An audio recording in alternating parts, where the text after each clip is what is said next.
smart viewers, welcome back to the channel. My video title, you know what this video is about. I've made 3 videos, and there's one little sitting right here, or standing. I'm standing up. Winners and losers of the NFL offseason is my video today. As you guys know, the draft ended, of course, a few days ago, and we've seen a lot of course, before the draft, we've seen a lot of different signings and trades that happen, you know, re-signs and stuff as well. I'm gonna go through each team in the NFL, not for a long time, like this video is super long, but I'm gonna go through each team and give my take on if they was winners, losers, or kind of like in between, like a little like a mixture of both. Starting off first in our conference, you know, AFC, and starting off in our division, AFC North, the Steelers, I'm gonna say winners. They finally went out there and addressed things they needed. They got Troy Fatanu for a tackle, right tackle. Added a center in Zach Frazier. You got Patrick Queen, which is a big signing, Pro Bowl level linebacker who can cover. You drafted Peyton Wilson, another guy who could do the same thing. And then you also got Deshaun Elliott. And you went out there, got another receiver, Roman Wilson, like that young receiver to build around too as well, with George Pickens. They kind of built like a duo right there. And you got a quarterback. You got Russell Wilson. Now, I don't know how Russell Wilson gonna perform. We know he's a Hall of Famer, but in the past few years, he hasn't been the best. Last year, he played pretty good. But we're going to see how he do when it's under pressure and under the expectations of the Steelers. And then we also got Justin Fields added too as well. We got those guys for low cost and low price. So I think the Steelers done a good job, a phenomenal job. Omar Khan, Mr. Khan, we want to call him. And Coach Tomlin has done a phenomenal job in bringing the Steelers back to being that level of, it was still competitive, of course. We were going out there, we hit the playoffs last year and being competitive, having winning records and stuff, but getting us where we actually have a chance, be like, okay, I can actually have a chance and be like, okay, we can actually go out there and compete and possibly win a playoff game. Now, I don't know about a Super Bowl. Not just yet, but can go out there at least and compete and try to win a playoff game and maybe get to the divisional round, maybe get to the conference round if you get lucky. You know, like that, sometimes you need a little luck, you know, with the defense, and hopefully TJ Watt can stay healthy, our best player on the team. We could have utilized him a lot last year, but I think overall the Steelers did a good job this offseason, so I'm going to give them a win. Ravens, I'm going to give them a win too.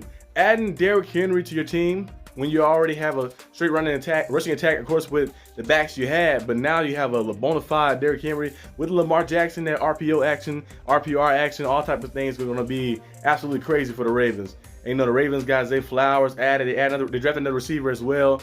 The Ravens going to be a nice team, a nice squad. Defense is good too. They lost, of course, Patrick Queen, but overall, they still have that one beast, that man who I wanted to be a Steeler, Roquan Smith. Amazing player, first team all-pro linebacker, one of the best in the game today. I think the Ravens did a good job in going out there in the offseason and building their team up and trying to get back to another conference championship, but this time to win that mug.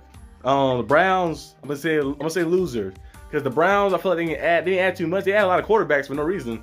I'm like you got Deshaun Watson, you paying $250 million to, fully guaranteed, which is still crazy, but they really didn't add a lot. Now they add Jerry Jeudy, which was a nice get too as well, like that for Mark, with the Mark Cooper and stuff. But I feel like they really didn't really address too much. Now, of course, the quarterback situation is still a little shaky and stuff.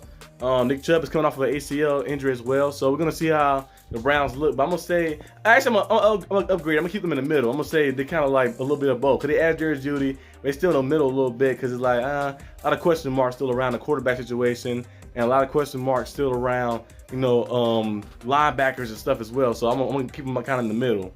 Bengals, I'm gonna give the Bengals a loser, but because say they're losers, because I feel like they didn't go out there and add enough on the defensive side of the ball, and they lost the safeties. A few years ago they lost Von Bell and Jesse Bates, and they kind of add different guys to like fill the void, which they did a solid job, of course, filling the void a little bit and solidly. But I think the T. Higgins situation that's going on right now, they still haven't found a way to get T. Higgins signed. I know the franchise tag, they offer him that. I don't know if they're going to find a way to trade him. They're going to keep him around. Joe Mixon, another guy too as well. Joe Mixon is they lost him to the Texans. So they lost some pieces. The O-line, they improved. I think they got Marius Mims added to the line. They addressed the O-line a little bit, so we're gonna see what they do and how it looks. But overall, I'm gonna say on the loser side a little bit, because I thought they didn't do enough to support around Joe Burrow. But we'll see what happens though. When you have Joe Burrow, you really got to do too much, really, because he is that guy. AFC East, I'm gonna say Bills. They lost Stephon Diggs, and they lost Gabe Davis. I'm gonna say it's an L. They added of course, Keon Coleman, good receiver from Florida. as well. I think he's an amazing player, explosive player, can make plays on the field. I think he's going to be a good player with Josh Allen and stuff. But I'm going to say an L because they got a lot of different holes to fill. They still got, the edge and the linebackers. They lost some pieces. They lost some cornerbacks as well. So they kind of got themselves in the hole a little bit when they had Von Miller with that big contract. So I'm going to give the Bills a loss on that one. Patriots, I'm going to give them a W. They finally got a quarterback. And now Mac Jones was a good quarterback. I feel like they kind of messed him up a little bit when they did the little thing where they added who was that? What's his name? Matt Patricia. They put him as the offensive coordinator when he never even coached offense before, and kind of sabotaged Mac Jones' season that year and then the following year as well too. And they never really got receivers around him. But I think the Patriots going out there and adding offensive key pieces on the offensive side through the draft, and also adding a quarterback in Drake May, who's very accurate, who can use his legs as well, who's mobile, who can get the pocket, throw on the run as well. I think adding that guy, new coaching system, new coaching style, and getting a real GM. Of course, Bill Belichick is amazing football head, amazing genius of football, one of the best football minds of all time, one of the best coaches, and not the best coach of all time. But as a GM, he has not been good. For the past 5-10 years for the Patriots, has not been good. He hit on a few of them, of course. Like when you hit on Tom Brady, and you hit on Rob Gronkowski, and you hit on these different guys, you're like, okay, I really can have a lot of misses. People don't really talk about the misses too much. You make those big hits, but overall, he has not been a good GM. So I think the Patriots getting a real GM and going out there and actually drafting a team like that and addressing the needs, I feel like they did a good job. Now, I'm gonna say the Dolphins and Jets. I'm gonna give them kind of like in between a little bit. Dolphins did a good job in going out there, and they added tight end Jonnu Smith. They added some offensive linemen as well too.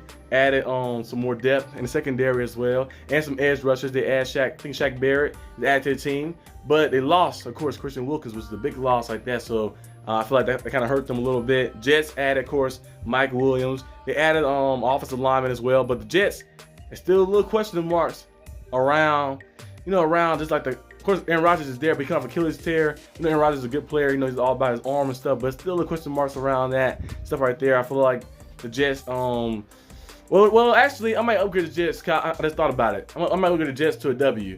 I just thought that they did get Malachi Corley as well. So they added Malachi Corley. They got Lazard. You got Mike Williams and Garrett Wilson. So I'm gonna upgrade to a W like that. Even though the quarterback situation, they really ain't got it planned out for the future because Aaron Rodgers is 40, I think 41 years old. Even I think he's 40. So we don't know how long he got left, and the Jets traded a lot to get him. So we're gonna see what happens. He always contemplating retirement. I think he's playing this year. I think so. So we're gonna see what goes on. AFC West, I'm gonna say the Chiefs is a win. They added some nice receivers to the team, and Marquise Brown, and of course, and then they went out there and added Xavier Worthy, that speedster from Texas. So they doing pretty nice over there. Chargers, I'm gonna say a W as well. Raiders, I'm gonna say a W too. AP is doing a good job. They adding him as the head coach, and also they're going out there getting Gardner Minshew, a solid quarterback, a pretty good quarterback, who was a Pro Bowler last year, to be their kind of their bridge type guy, and adding different pieces. And he also added Brock Bowers too, I think, to the Raiders. Yeah. So Raiders got some pieces coming in. Brock Bowers, you got Devontae Adams, Jacoby Myers as well. You got a nice little core. So we're gonna see the Raiders go out there and do some spectacular things. Who else is on here? Broncos, I'm gonna say an L for them.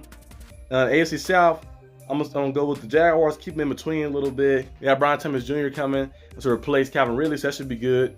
Titans, I'm gonna say a W. They added some nice pieces. I know they lost Derrick Henry, but they did add Tony Pollard, who's a change of pace type back more of, so they might not run the ball as much, but they do have DeAndre Hopkins and Calvin Ridley on the same team now, which is gonna be very interesting to see. Will Levis is a nice quarterback too as well, so it's gonna be nice. Texans, I'm gonna give Texans the biggest W. I think they're the off-season winners. They've added so much talent. Daniel Hunter was a surprise to me. They added him. They added, of course, Stephon Diggs to the roster. Joe Mixon. Last year they won 10 games, and they were still in the rebuilding stage. Now this year they have all those pieces they had last year, and they adding Stephon Diggs, Joe Mixon, Daniel Hunter to the mix. They're gonna be a team to be reckoned with. I'm gonna say the Colts a W as well. Packers, I'm gonna give them a W too as well. Vikings. Well, Packers, they got Josh Jacobs. That's going to be a nice addition to kind of run the ball a lot more. Aaron Jones is on the Vikings now. I'm going to get the Vikings in between. They added J.J. McCarthy. They added Aaron Jones and stuff as well. We're going to see how those pan out. Bears, I'm going to get the Bears a W. They went out there, got Keenan Allen. They also got DeAndre Swift. They were able to draft Caleb Williams. So I'm going to give them kind of a W right there. Lions, a W as well. Coach Campbell and those guys have been doing a great job in building this team back up for the past 4 years, and they're still doing a good job in the future too as well. Just trying to get back to another NFC Championship. They fell short last year to the 49ers, and they blew the lead a little bit, but I think they can come back and find a way to get back there. Cowboys, I'm gonna give the Cowboys the biggest L of the offseason because I feel like Jared Jones missed too many opportunities. Derrick Henry loved being in Dallas. He's in Dallas. If you go like certain places, you'll see, when we were working out and stuff, and he always here in Dallas like that working out. He was at the Mavericks game the other day. Derrick Henry loved being in Dallas, and I think he said Jared Jones offered him like $2 million. I'm like Jerry, what are you doing? And you look at the Ravens, they only pay him like what, $7 or $8 million a year. I'm like, you could have made that deal and got him added to your roster, a guy who wants to be there, who trains in Dallas all the time. But they didn't want, I guess they didn't want to pay for him, and they lost, of course, Michael Gallup, lost some pieces. They still got to pay CeeDee Lamb, got to pay Dak Prescott, got to pay Michael Parsons, so a lot of things going on. And Jared Jones haven't really got the job done. He brought back Zeke Elliott. I'm like, I guess, but they really haven't made any big time moves. He said they're going all in, but they really haven't gone all in. Eagles, I'm gonna give the Eagles a W. Commanders a W. I'm gonna give the Giants an L because the quarterback situation still haven't been solved yet. I know people keep believing in Daniel Jones, but Daniel Jones not the answer. Not the answer. They added, of course, Malik Neighbors from LSU, the speedster receiver, the big time playmaker, but Daniel Jones not the answer. I don't think Daniel Jones will be able to get the job done, but we'll see. You never know what could happen. But I feel like the O-line still got to get better a little bit more. But Daniel Jones, I just don't have the faith in Daniel Jones and the O-line too much to see like Malik Neighbors be like a game changer for them this first year right here. 49ers, I'm going to give them in between. They really didn't get too much on the offensive line side. They added a receiver, Ricky Paracel, but they really should have added somebody on the O-line. That really was the main problem. Receivers, playmakers are not the main problem. Brandon Ayuk, Deebo Samuel, those guys are not the problem. George Kittle and that, but I guess they wanted to add some more talent because Brandon Ayuk might be at the door. They might trade him and try to flip him for some more picks or something, so we'll see what happens. I'm going to get the Rams a W. Seahawks, I'm keeping them in between. I'm going to get the Cardinals a W as well. Adding Marvin Harrison Jr. to your team and going out there and as well. And you look at Kyler Murray. He played pretty good on kind of the games he came back with the ACL injury, from the ACL injury like he had the season before last. So I think they're going to kind of get back on track a little bit and get back to that level of being, like competing in the division and the conference. NFC South, I'm going to get the Falcons kind of in between. The Michael Penix Jr. signing is still very crazy. The draft, a quarterback, after you sign a quarterback for $180 million, I guess they got a different secret plan. I know you say they plan for the future and stuff as well, but if you're going to do that approach, you really could have took a guy who was cheaper. Because Gardner Minshew was out, for a while before the Raiders got him. You could have said, okay, I'm going to take Gardner Minshew then. Or say somebody like that in that rim, kind of like in that area, and like a guy who's a solid veteran, Joe Brissett or somebody, a solid veteran, sign one of those guys, or Jameis Winston, one of those guys. And then you draft a quarterback and let them sit behind those guys, so at least you save yourself a lot of money. But they went out there and did a different approach, and yeah. Bucks, I'm going to get the Bucks a W. Getting Baker Mayfield back was great, and Mike Evans as well. Saints, I'm going to keep them in between, and Panthers in between as well. So I think really the biggest winners is the Texans, like I mentioned, and the biggest loser is the Cowboys. I feel like they didn't do enough with the money they had instead of kind of being a little cheap a little bit. But this is the video I have right here. Hope you guys enjoyed this video. If you did, leave a like and subscribe.